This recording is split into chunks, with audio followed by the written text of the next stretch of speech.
Bonjour les poulpes et bienvenue dans cet épisode 9. Et oui, aujourd'hui je dis poulpe et c'est par décision unilatérale du patron. Alors ne le prenez pas mal.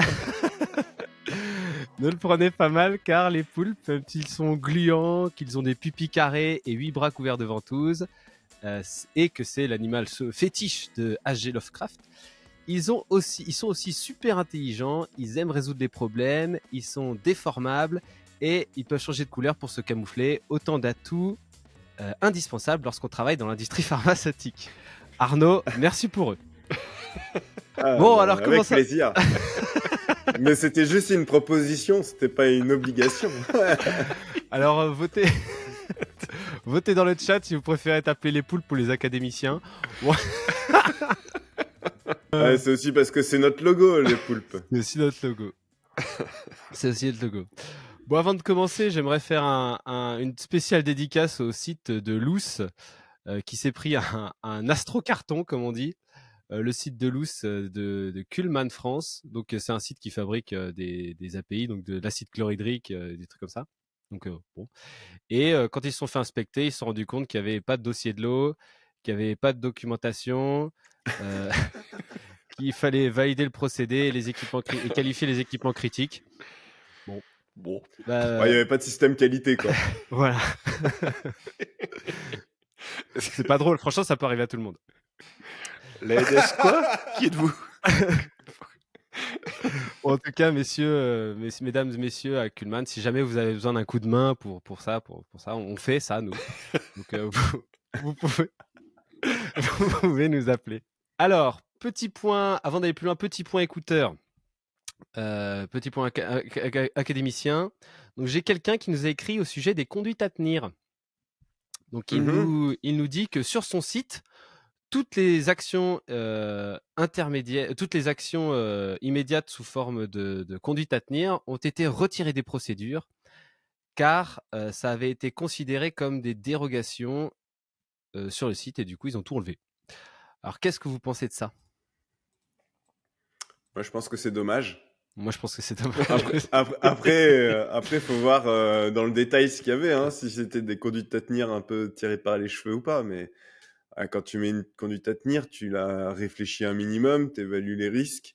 Et une des sorties de la conduite à tenir, c'est potentiellement la déviation malgré tout. Mais je pense que c'est quand même un outil super intéressant que de cadrer certaines pratiques quand on a des problématiques récurrentes qui sont pas forcément très graves, d'avoir une conduite à tenir pour pouvoir traiter ça le mieux possible avec la bonne traçabilité et le moins d'impact possible, quoi. C'est ça l'idée de la conduite à tenir, donc je trouve que c'est dommage. Et surtout surtout s'il y a une bonne accessibilité documentaire pour les gens qui savent pas quoi faire. Enfin, quand tu es confronté au problème, c'est top, quoi. Tu prends ton truc, tu suis, ça marche, quoi. Ça permet aux nouveaux, etc., de vraiment cadrer. Ouais, parce qu'un process, ça évolue tout le temps. Enfin, t'as toujours des modifications qui font qu'il y a des nouveaux trucs qui vont arriver et tout, et qui n'étaient pas prévus à la base. Donc, s'il faut ouvrir des déviations à chaque fois alors que tu connais le problème et que tu le maîtrises, dommage pour les investigateurs. Ouais. Complètement. Et puis c'est un risque aussi, parce que voilà, si jamais tu dois appeler le mec d'astreinte, à chaque fois, parce que du coup tu sais jamais, là c'est un risque finalement que les gens ils fassent comme ils pensent, quoi. Et finalement comme ils pensent, une fois sur deux, c'est pas ce qu'il fallait faire. Tu te retrouves avec des capages, changer la machine. Voilà. Donc je vais faire un petit rappel de l'épisode précédent quand même, parce qu'il n'est pas encore en ligne. Voilà. Donc dans l'épisode précédent, on a regardé comment faire pour faire un filtre intégré à la matrice d'évaluation de la gravité en ajoutant une colonne gravité aucune. Donc ça permet de mettre en rapport l'événement avec toute la palette de gravité existante et pouvoir mieux se positionner. Après ça, on peut soit mettre ça au regard de la détectabilité et l'occurrence. Donc là, ça alourdit un peu l'évaluation, mais parce que ça demande plus d'éléments, mais ça fait gagner du temps derrière sur l'évaluation de la criticité, ce qu'on va parler aujourd'hui. Ou alors, on peut tout simplement garder notre évaluation de la fréquence pour plus tard. Donc garder l'évaluation de la fréquence des événements pour plus tard, en faisant une analyse des événements récurrents périodiques pour pouvoir traiter le top 1 ou 2, 3 des événements. Ensuite, on a expliqué la technique danger, risque, action, impact, action. Donc, pour reprendre ça, c'est vrai que j'en ai pas parlé la dernière fois, mais l'exemple que moi j'aime bien utiliser là-dessus, c'est l'exemple de la falaise. Donc, le danger qu'on observe, c'est une falaise, un précipice. Donc, c'est le quoi, on le voit, c'est un fait, il est là. Le risque, ça serait de tomber. Donc, pour aller voir si le risque a eu un impact, l'action, c'est qu'il faut aller voir en bas de la falaise. On va voir en bas de la falaise. S'il y en a qui sont tombés. S'il y a des cadavres. Si en bas de la, si on trouve un mec avec une jambe cassée en bas, boum. Donc, il y a eu un impact. L'action curative, ça va être d'emmener le gars à l'hôpital pour le réparer. L'action corrective, ça va être, Le réparer. ça va être de mettre une barrière. Et l'action préventive, ça va être de mettre une barrière partout où il y a des précipices du genre et des précipices et des gens. Voilà, donc là c'est un petit résumé rapide, mais assez efficace Très belle image. Pour bien se représenter toute cette histoire. Et donc, voilà, on s'était globalement arrêté là. C'était à peu près tout ce qu'on avait dit. C'était déjà pas mal, l'air de rien. Ouais, c'est déjà pas mal, ouais. Détail. Et donc, aujourd'hui, on va avancer un peu dans notre processus et on va discuter autour d'un point important. On va parler de l'évaluation de la criticité. Avant ça. Donc, j'aimerais revenir quand même aussi sur le point de notre qualiticien mystère de la dernière fois qui nous avait envoyé. Je ne sais pas si vous vous rappelez. Donc, lui, la méthode qu'ils utilisaient eux, c'était qu'ils avaient une méthode basée sur le temps. Tu sais, donc pour déterminer si ils arrivent à déterminer l'impact sous 3 jours, eh bien, ça passait directement en mineur. Donc, je l'ai rappelé, puis on a discuté un petit peu. Et en fait, c'est vrai qu'en discutant, on a un gros risque, c'est de se prendre. Donc, c'est que si on se prend une vague de déviation, et du coup, on va pas avoir le temps de tout traiter en 3 jours. Et donc, artificiellement, ou par exemple, si un mec il est malade. Et du coup, l'équipe de qualité, l'équipe de personnes qui traitent ça, ils sont un peu réduits. Et du coup, on va artificiellement augmenter le nombre de déviations qui va passer en majeur dans le système. Et finalement, se faire une charge beaucoup plus importante pour rien, quoi. Donc, finalement, ça a un gros désavantage aussi si on se prend des vagues ou si on a un problème de charge de traitement. Donc, voilà. Parce que c'était vraiment le seul critère, le temps, quoi. Ouais. Et comment tu détermines les critiques? Alors les critiques, c'était assez marrant. C'était finalement, là c'est pareil, ils s'interdisaient d'utiliser les critiques sur le site parce que c'est passe en critique une déviation qui touche un lot qui est déjà parti sur le marché. Donc on a déjà c'est un classique ça. Hein. On a déjà vu ça sur certains sites, ouais. Ouais. Et ça, du coup, on déconseille fortement de le faire parce que finalement, ça arrive jamais. Et finalement, en fait, tu peux traiter ça sur ta procédure de. Bon, moi, je traiterais ça plutôt sur la procédure de rappel de lot, tu sais, où il y a un lot sur le marché et puis là, du coup, tu regardes qu'est-ce qu'il faut faire, quoi. Ouais. Donc finalement, tu sais, dans sa procédure, il utilise les mineurs et les majeurs, et du coup, si jamais ça passe en majeur, c'est que il y a 3 jours d'évaluation. Voilà, c'était assez simple à comprendre et à utiliser, mais il y a pas mal quand même de désavantages dessus, quoi. Ouais, de dérive, ouais. Donc on continue. Donc là, nous, on va rentrer. Donc l'évaluation de la criticité, c'est un moment important, bien sûr, dans la vie de notre déviation. Alors pourquoi est-ce que c'est un moment important dans la vie de la déviation? Est-ce que vous avez une idée là-dessus? Moi, j'ai des très bonnes idées. Hein. Pourquoi est-ce que c'est important? C'est vrai, en fait, ça sert à quoi de définir si c'est mineur, majeur ou critique? C'est quoi l'impact derrière? Qu'est-ce qu'on va faire de différent selon si c'est mineur, majeur ou critique? Parce qu'il y a beaucoup de sites où on voit qu'il n'y a pas de différence. Pas de différence, en fait. Du coup, on se demande à quoi ça sert d'évaluer la criticité. 2 choses. Déjà, quand on est sous-traitant CMO, souvent dans les contrats avec les clients, c'est marqué, 90% des cas, on communique aux clients les déviations majeures. Majeures et critiques, ouais. Donc, une mauvaise évaluation avec une surévaluation va faire qu'on va communiquer peut-être beaucoup plus avec le client, générer de la peur, de l'inquiétude, et donc le client va aussi avoir tendance à augmenter son niveau d'ingérence dans le quotidien du site. Et inversement, hein, si on a des trucs qui sont majeurs mais qu'on a classés en mineurs, au bout d'un moment, peut-être que le client, lors d'un audit, il va s'en rendre compte, il va perdre de la confiance. Donc ça, c'est important. Même finalement quand tu surclasses, hein, tu lui envoies des trucs et Ouais. puis du coup tu lui fais perdre son temps en disant mais pourquoi qu'est-ce que vous me faites chier avec ça? Et du coup là ça. Je suis pas si sûr que ça arrive souvent parce que malheureusement, en règle générale, quand tu es CMO, la personne de la qualité côté client avec qui tu es en discussion, c'est rarement quelqu'un qui a une connaissance réelle du site de production, de l'industriel. Et donc, même si c'est un truc qui est pas grand-chose, lui, comme il connaît pas trop, il va avoir tendance à « Waouh, attention, qu'est-ce que c'est que ça Mon Dieu, mon Dieu, mon Dieu !» Et surtout quand c'est mal expliqué, ouais, c'est vrai que tu peux tout de suite tirer une ficelle qui Paniquer, n'existe pas, ouais. quoi. Exactement. Donc ça, c'est le premier élément. Et après, le deuxième élément, bah, en fait, c'est ce qui devrait être le cas, mais ce qui n'est pas forcément le cas, c'est adapter le niveau ou la profondeur d'investigation en fonction du niveau de criticité. Parce que si on évalue la criticité et qu'on ne fait pas ça, ça sert à rien. Si vous investiguez les mineurs, les majeurs et les critiques de la même manière, ça sert à rien. Alors après, on va globalement, même quand il n'y a pas vraiment de différenciation, les critiques sont toujours quand même un peu plus poussées. Mais sur beaucoup de sites, en fait, que ce soit mineur ou majeur, ça fait aucune différence. Et ça, c'est dommage parce que bah, c'est là où c'est intéressant de catégoriser la criticité. Et surtout, ce qui est important, c'est qu'on parle pas de de l'impact, hein. Donc l'investigation sur Ouais, l'évaluation de l'impact, en général, c'est toujours plutôt bien fait. Et c'est complètement. Là, on va vraiment quand on parle de niveau d'investigation, on parle pour déterminer la cause initiale, la cause racine. exactement. L'impact, on a parlé ça à l'épisode On en a précédent. parlé dans... Ouais. Donc là, tout ce qu'on va dire sur les niveaux d'investigation, si on en parle, ça va vraiment être pour déterminer la cause. Voilà. Et en gros, c'est à quel point ma déviation présente un risque plus ou moins important. Et du coup, à quel point je veux absolument faire en sorte d'éliminer toutes les causes qui ont généré cette déviation dans le plus profondément possible pour éviter, quoi. Et donc, plus le risque est important, plus on va vouloir aller loin pour éliminer les causes les plus profondes. Ça veut pas dire qu'une mineure, tu vas rien faire. Tu vas avoir des causes un peu plus superficielles.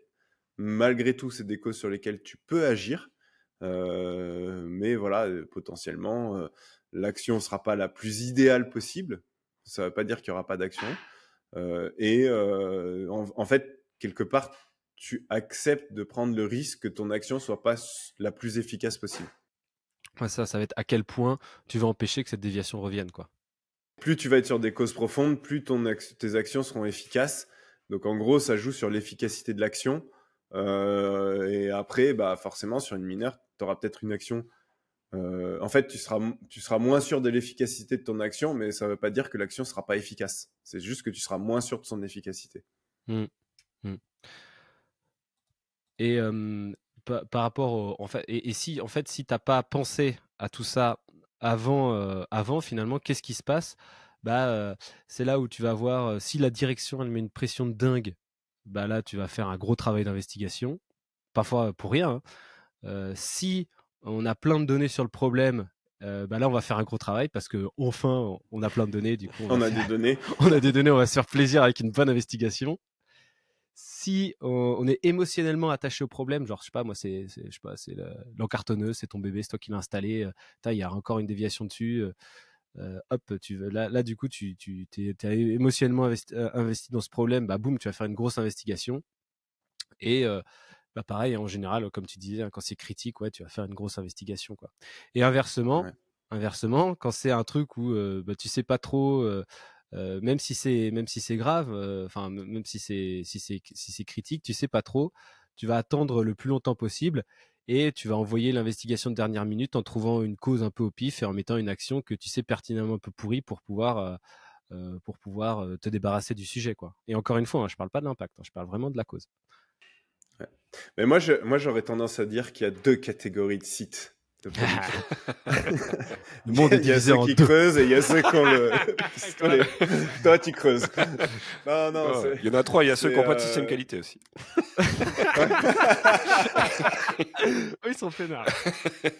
Non, mais vraiment, tu vois, en fait, quand on dit c'est le même niveau d'effort, que ce soit mineur ou majeur, t'as des sites où, en fait, le niveau d'effort, il est super bas. Que ce soit du mineur ou du majeur, clairement, c'est pas du tout assez poussé. Et t'as des sites, et donc dans ce cas-là, bah là, tu prends des risques qualité, t'as de la récurrence de déviation, voilà, c'est un peu le bordel. Et de l'autre côté, t'as des sites qui vont avoir un niveau d'investigation super poussé, même pour les mineurs. Et là, ils se retrouvent avec des lots qui sont bloqués, la libération qui patine, des backlogs de déviation, etc. Bah, finalement, ça revient au même parce que dans un sens, dans un site, ils sont submergés par les déviations récurrentes et dans l'autre, ils sont noyés par le peu de déviations qu'ils ont, quoi. Et dans les deux Voilà. cas, les lots ne se libèrent pas. Exactement. Ah ouais, de toute façon, c'est ce qu'on disait tout le temps, c'est que la surqualité mène toujours finit par mener à la À la sous-qualité. sous-qualité. Ce qu'on est en train de dire et ce qui est intéressant, c'est que l'évaluation de la criticité, ça sert à rien si si t'as pas pensé à tes niveaux, enfin si t'as pas formé tes gars à une méthode d'investigation proportionnelle à la criticité, quoi. Mais il y a un site, alors je dirais pas le nom en l'occurrence, mais qui a transformé son système de déviation en classant en déviation significative et déviation non significative. Donc il n'y a plus de mineur majeur critique. C'est significatif Raconte-moi ou un non peu ça, c'est significatif. marrant ça. Ouais, bah C'est voilà. bien donc, ou c'est pas bien? Bah c'est nouveau, C'est différent. c'est quelque chose qui vient d'être mis en place, donc à mon avis c'est encore un peu tôt pour évaluer si c'est bien ou pas, mais c'est intéressant en fait finalement. C'est soit Et, c'est significatif, soit ça l'est pas. et du coup, les événements, ils les font encore ou alors c'est des déviations non significatives? Non, ils ont encore les événements quoi. Ah, du coup, t'as événement, déviation non significative et déviation significative. Voilà. C'est bizarre quand même. Et c'est quoi une déviation non significative? C'est que ça n'a pas un impact sur, je sais pas. Ouais. C'est une mineure quoi. Et du coup, ouais, En majeur. gros c'est mineur et puis de l'autre côté c'est les majeurs critiques quoi. Non, voilà, à voir. Enfin, franchement c'est quelque chose de très récent, donc j'ai pas assez de recul pour dire si c'est bien ou pas, mais Faudrait qu'on en parle c'est une un peu de approche ça, c'est différente. top ça. Après, en fait, il faut voir les critères sur lesquels ils définissent significatif et non. Ouais. Parce que si c'est les mêmes que pour définir majeur-mineur, bon, bah, t'as juste changé les noms, quoi. Bah après, ouais, C'est mais ça. tu t'affranchis d'un niveau d'investigation, quoi. Du coup, je Oui, sais pas, oui. après ça dépend. Mais bon, après, c'est un Après, niveau qui représente quoi, 1% des devs? Dans les sites. En tout cas, dans le site où. Enfin, dans qui le site où devrait ils classifient. représenter entre 1 et 5% des devs. Si c'est les produits qui sont déjà chez les clients, ça représente 0 normalement. J'espère. L'enfer. Ouais, alors, ok, donc on a vu donc la criticité, ça sert à ça. Et donc, comment on fait pour bien évaluer notre criticité? C'est grâce au God Mode. Le God Comme Mode dans de Doom. Arnaud. Tu sais pourquoi il appelle ça God Mode, Romain? Non. Il a fait un post, Ah ouais il a fait un teaser de malade sur LinkedIn. Ouais, demain, je vais vous révéler un secret des dieux que personne ne connaît en qualité Bah, pour n'importe évaluer quoi. votre déviation de manière ultra pertinente. C'est le God Mode. Rendez-vous demain. Et après. Et en fait, c'est gravité, occurrence, détectabilité.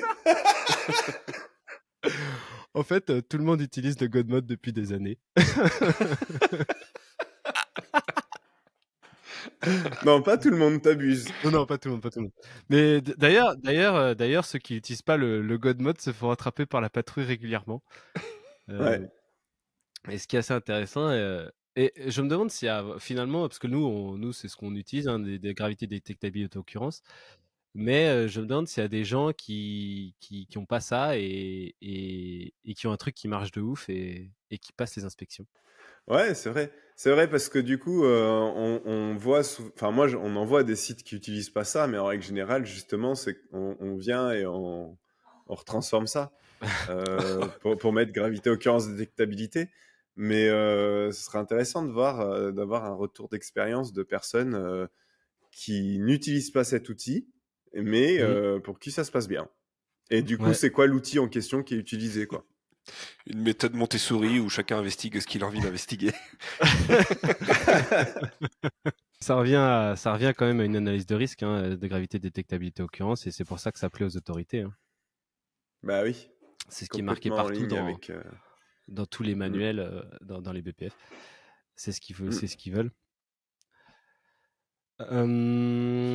Donc, comment on fait? Donc, alors, on évalue notre criticité avec gravité, détectabilité, occurrence. Donc, on va évaluer, donc on va chiffrer un peu, on va mettre un chiffre sur chacun de ces critères.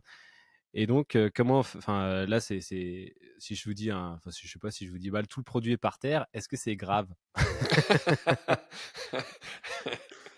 J'aurais tendance à dire oui, ça- quand même. Enfin, de base. Bah, Ça dépend. Ça j'allais dépend dire, si c'est des boîtes, de comprimés qui sont tombées par terre. Ah oui, Ouais. oui, moi je rêve d'un chimiste. Du Eh, coup, c'est et produit si par terre, c'est- c'est méga grave. Et si c'est 20 millilitres ou 100 litres, c'est un peu différent aussi. Si on est inondé de produits, là oui, mais si c'est une petite flaque, Alors, si on a 3 tonnes de shampoing sur le sol, est-ce que c'est grave? Ça dépend, t'as les cheveux C'est sales. du vécu, hein. Non, mais c'est là où c'est important justement de pas juste dire on évalue la gravité, la détectabilité, l'occurrence avec des niveaux ou des scores comme on veut au pif, quoi. Tu vois, faut définir des critères un peu plus fins qui sont adaptés à ton produit, à tes process, pour que les personnes elles puissent, grâce à ces grilles de critères sur les 3 axes, se positionner et avoir une décision reproductible. Parce que sinon, comme tu dis, peut-être que 100 millilitres pour quelqu'un ça va être grave, pour une autre ça va pas être grave, etc. Et du coup tu vas pas être reproductible. Après, la difficulté c'est d'avoir une grille qui soit au bon niveau de détail. du site, ouais. Mm. Et alors, pour évaluer la gravité, est-ce qu'on prend en compte les actions immédiates ou pas? Ah, gros débat. Alors, on est parti. Franchement, pour moi, on les prend pas en compte. Oh Pour moi, tu évalues la gravité sur l'impact. Même si entre-temps, tu as géré ton impact. Imaginons que, je sais pas, tu as une contamination croisée au conditionnement. Tu as trié tous tes lots dans les 48 heures. Ça arrive jamais, mais bon, voilà. Du coup, tu as éliminé ton impact, mais tu avais quand même un impact de contamination croisée. Donc, pour moi, la gravité, elle s'évalue sur l'impact, ou alors, si tu n'as pas encore l'impact, sur le risque, quelles que soient les actions que tu as menées pour lever l'impact. C'est bien. Voilà. C'est ma position. J'assume. Non, c'est bien. La Je gotte suis voilà. d'accord avec ça. Du coup, voilà. Tu peux avoir des actions immédiates qui ont limité ton impact. Malgré tout, tu as eu un impact. Ok. Mais toi, t'en penses quoi? C'est chaud. Franchement, c'est pas simple. J'ai tendance à être d'accord avec toi, mais t'as quand même vite fait de surcharger, de surcharger quand même. Pas forcément. Parce que en vrai, la question de l'impact, pour moi, t'as quand même pas mal été traité dans t'en as traité une partie dans l'évaluation dans événement déviation.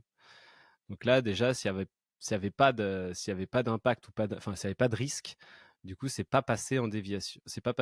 Donc là, tu as une déviation, ça veut dire que soit tu as des risques qui n'ont pas encore été, Confirmé en dérisqués, ou alors que tu as des impacts. Très bien. Donc là, après, qu'est-ce que c'est grave? Bah, si ta gravité, tu vas l'évaluer sur ton impact. Hein. Après, ton impact, il est plus ou moins grave, tu vois. Mais parce tu peux pas te dire, c'est bon, j'ai levé mon impact, il n'y a pas de gravité. Je réfléchissais par rapport à, voilà, on avait mal fermé la vanne, tout le produit est par terre, mais bon, on a tout nettoyé. Ouais, bah, Ouais, on a perdu combien de produits? c'est ça. C'est genre, bah du coup, c'est pas grave alors. Ah, Ok, bon ok. bah du coup, on met gravité aucune, et puis on continue. Et résultat des courses, qu'est-ce qui va se passer derrière? On va faire une investigation enfin, on va faire une petite investigation qui va potentiellement reconduire à que tout le produit se répande sur le sol. Donc finalement, Mm. pas terrible. Bah oui, l'impact, il est quand même, selon le type de produit, la situation, quand même assez grave. Moi, je te parle d'une expérience que j'ai vraiment vécue, ou quand j'étais de nuit. Alors, c'était dans du cosmétique, mais Rien, on va avoir t'avais, le droit. voilà, Ouais, donc t'avais il a pas 5 trouvé la tonnes de photo. shampoing. T'avais 5 tonnes de shampoing qui s'étaient répandues dans l'atelier au lieu d'aller vers la remplisseuse. Mm. Bon, bah voilà, en vrai, le produit, il est détruit, il n'y a pas d'impact pour le patient. Ok, l'atelier il a été nettoyé, mais c'est quand même un événement qui est assez grave, quoi. Moi, j'en ai une bonne aussi dans le truc, c'est les mélangeurs, tu sais, les mélangeurs à conteneurs là qui les retournent. Et du coup, la vanne bien fermée, mais du coup, le truc qui accrochait le bas du conteneur mal boulonné. Bouf, le- donc il branche le truc sur le conteneur, le truc se met à tourner. 3 tonnes, 3 tonnes de mélange final. Wouhou! Ah, tu reprends tout là. Sur le Ah, plafond. les mecs avec un truc en train de pelleter. Oh putain. L'enfer. Donc en conclusion, la gravité, tu l'évalues sur l'impact, Ouais. Tu l'évalues sur l'impact sans tenir compte des actions immédiates. des actions immédiates. Mais en Mm. tenant compte de tout, par contre, mais en tenant compte de tout le contexte que tu peux. Donc justement, Oui, de dérisquer au maximum que tu peux, quoi. exactement, exactement. Si tu peux y montrer qu'en fait, il n'y a pas d'impact, que les risques que tu avais identifiés n'existent pas, Mm. bah ok, c'est bon. Ça fait 29 minutes. Est-ce que, est-ce que tu veux raconter une autre anecdote sur, sur une déviation marrante? Moi, j'en ai une autre si tu veux. Ouais, vas-y. Hein. Bah, tu sais, ça, c'est un classique. Hein, c'est quand tu as plusieurs trémies d'alimentation de presse à comprimer. Et du coup, l'opérateur, un peu probablement pas réveillé, et puis c'est pareil, c'était pas très bien indiqué. Il branche son conteneur sur le mauvais conduit qui descend par gravité sur la presse. Sauf en bas, il y avait pas donc le tuyau d'arrivée d'alimentation de la presse n'était Oh pas non. connecté. La presse était en cours de nettoyage. Du coup, les 3 tonnes de produits sont baignés sur le dessus de la presse. Oh non! Donc là, t'as pourri une presse. T'as pourri une presse et le produit qui devait aller sur l'autre, donc t'as perdu la capacité de production sur les deux machines, quoi. Et avec un peu de chance, en plus, c'est un produit qui passe jamais sur cette presse, donc t'as aucune validation de nettoyage Ah. par rapport au principe actif. Là pour le coup, là en termes d'action corrective pour empêcher que ça se reproduise plus, t'as plein de trucs. Hein. En action immédiate, c'est tu fermes la porte et tu pars en week-end. Wow, on verra ça lundi. C'est pareil, il y a eu de la chance qu'il n'y avait pas l'opérateur dans la salle Ah oui, du bah dessous, c'est clair. dans la salle du dessous. C'est pareil, il se serait pris une belle douche. La porte était pareil, la porte était fermée aussi, donc tout le couloir. Imagine, tu sais, la porte aurait été ouverte, là, ça serait parti Oh dans toute l'interzone. Oh ah, la cata. Et là, t'arrives à ton top, top du matin avec la comité de direction. Bon, alors, On a un on incident. va plus pouvoir produire pendant à peu près 2 jours, le temps de t'en remettre en état.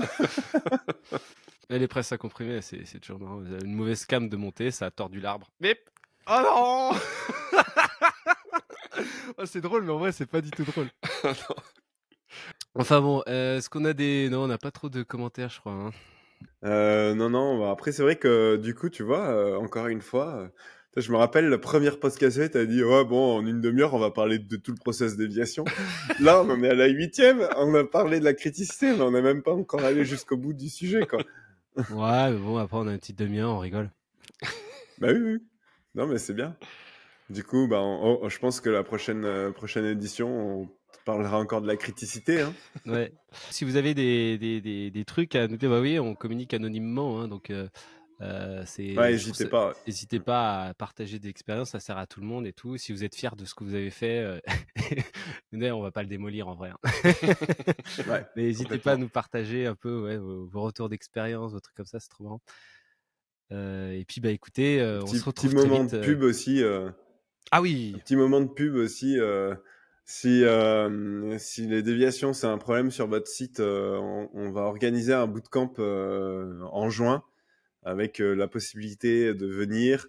Et pendant ce bootcamp, on va travailler avec vous pour vous aider à restructurer le process déviation, rôle, responsabilité, outils de décision, méthode d'investigation, pilotage.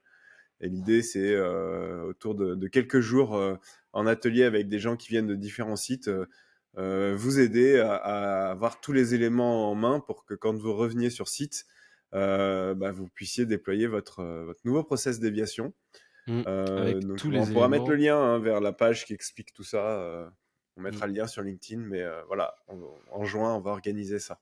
Et donc peu de place pour beaucoup de temps consacré aux personnes. Ouais, exactement. L'idée, c'est pas de faire un bootcamp avec 50 personnes où en fait vous allez repartir avec pas grand-chose, mais on est plutôt sur 5 personnes ou binômes de 5 sites différents pour pouvoir vraiment passer du temps de qualité avec chacun et que vous puissiez repartir vraiment avec quelque chose de terminé et prêt à terminé et prêt à être déployé, quoi. Tous les éléments, comment coacher les gens, comment accompagner, comment former, etc. quoi. Voilà, donc on mettra effectivement le lien en description. Et puis écoutez, merci à tous de nous écouter et à bientôt pour un prochain épisode. Les poulpes. Allez, à bientôt. Salut les poulpes. À bientôt les poulpes.